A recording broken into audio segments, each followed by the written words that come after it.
Every country has a central bank, issuing currency, managing monetary policy, and making sure that the banking system is well-oiled and functioning smoothly. With the creation of the euro, European leaders decided that the currency needed its very own central bank. Headquartered in Frankfurt, it has a president. Currently, it's Italian Mario Draghi. The president is part of an executive board, which oversees day-to-day business. It's comprised of former national bank governors and high-level banking executives chosen by the European Council. The ECB dwarfs all other banks in Europe, overseeing the monetary affairs of the 19 countries of the Eurozone. It's also a supranational institution, independent of member state control, but accountable to the public.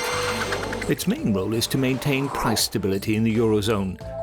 It has to keep the rate of inflation close to or below 2%. It is also exclusively in charge of issuing euros and setting monetary policy for the Eurozone.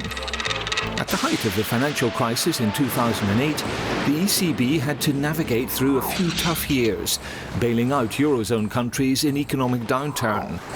After the crisis relented, a fail-safe against further crises was set up. The banking union moved Europe away from bailing out banks to bailing them in. And the ECB's role in all of this? To control Europe's banks under the single supervisory mechanism.